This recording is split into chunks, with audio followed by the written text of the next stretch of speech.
Bonjour ou bonsoir chers auditeurs et chères auditrices, de notre web radio R212.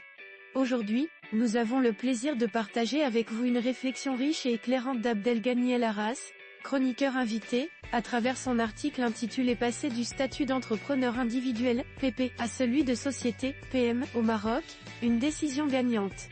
Installez-vous confortablement, voici le podcast dédié à ce sujet stratégique. Abdelghany El Arras entame son article en posant le contexte suivant ainsi. Dans un environnement économique en constante évolution, les entrepreneurs marocains sont de plus en plus nombreux à envisager des options pour structurer leurs activités de manière à optimiser leurs finances et garantir une meilleure protection patrimoniale. L'un des choix les plus stratégiques reste le passage du statut de personne physique à celui de personne morale, c'est-à-dire la transformation de leur activité individuelle en société, souvent sous forme de SARL ou etc. Le Code général des impôts, CGI, marocain prévoit des mesures incitatives pour encourager cette transition. Ces dispositions sont conçues pour alléger la charge fiscale, offrir une flexibilité dans la gestion financière, et améliorer les conditions de développement de l'entreprise.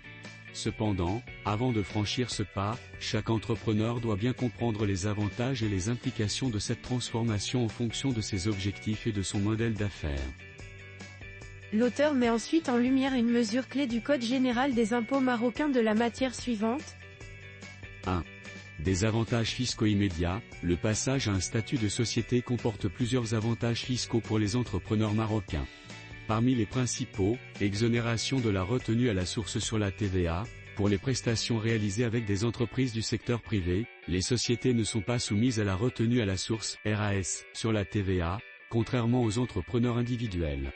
Ainsi, l'entrepreneur évite une retenue pouvant atteindre 75% de la TVA, voire 100% en l'absence d'attestation de régularité fiscale. Exonération de la RAS sur l'impôt sur le revenu, IR. En passant en société, les entrepreneurs échappent également à la RAS de 10% de l'IR sur leur chiffre d'affaires avec le secteur privé. En cas de collaboration avec le secteur public, la retenue sera réduite à 5,5%, contre 10% pour une personne physique. Un impôt sur les sociétés IS avantageux. En 2024, les sociétés bénéficient d'un taux d'IS réduit de 15% pour les bénéfices inférieurs à 300 000 DH, et de 20% pour ceux allant jusqu'à 1 million DH, alors que le taux d'IR peut atteindre 37% 2025 pour une personne physique.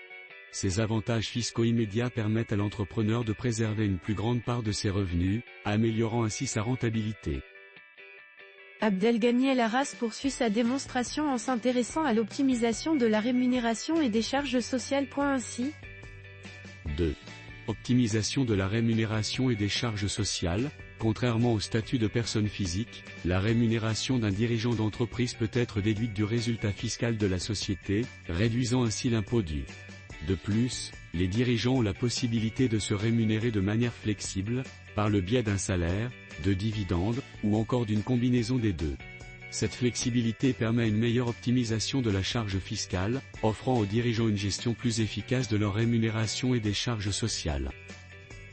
L'auteur enrichit son analyse en évoquant un autre bénéfice clé, l'amélioration de la trésorerie. 3.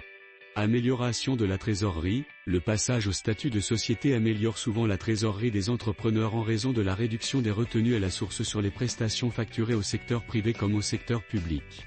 En allégeant ces retenues, les entreprises peuvent mieux gérer leur flux de trésorerie, un atout majeur pour leur stabilité et leur développement.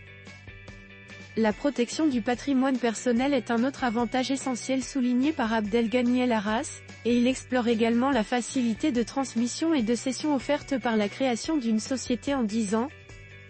4. Protection du patrimoine personnel. Le choix de transformer son activité en société, telle qu'une SARL ou autre personne morale, limite également la responsabilité de l'entrepreneur. En cas de difficultés financières, ses biens personnels ne sont plus engagés au même titre que ceux de l'entreprise. Cette séparation entre patrimoine personnel et patrimoine professionnel est cruciale pour limiter les risques financiers. 5. Facilité de transmission et de cession en constituant une société. L'entrepreneur facilite aussi la transmission de son activité, que ce soit au profit de ses enfants, d'héritiers, ou d'investisseurs externes. Les sociétés offrent des modalités de transmission et de cession plus simples et souvent moins coûteuses, ce qui peut se révéler stratégique pour ceux qui envisagent un changement de propriétaire ou une expansion de leur entreprise à moyen ou long terme. Enfin, Abdelghani El Arras conclut son analyse en mettant l'accent sur le régime fiscal incitatif qui accompagne l'apport d'actifs à une société en ces termes. 6. Un régime fiscal incitatif pour l'apport en société, le CGI offre une incitation supplémentaire pour les entrepreneurs qui souhaitent transférer leur activité en société, l'exonération de la plus-value réalisée lors de l'apport de leurs actifs à la société. Cette exonération permet de réduire les coûts de transition. Cependant, il convient de respecter certaines conditions pour bénéficier de cet avantage fiscal. Le passage d'une personne physique à une société, prévu par l'article 161 du CGI, représente une option stratégique et avantageuse pour de nombreux entrepreneurs marocains. Néanmoins, il est essentiel de bien analyser cette transformation en fonction de sa situation personnelle, de ses revenus et de ses objectifs. Un accompagnement par des experts fiscaux et juridiques est fortement recommandé pour évaluer en profondeur les impacts de cette transition et optimiser les bénéfices qu'elle peut apporter. Chers auditeurs de la web radio R212, merci d'avoir été avec nous pour explorer cet article captivant d'Abdeslam Seddiqui. Vos réflexions et votre fidélité nourrissent chaque jour notre passion pour le partage et l'échange.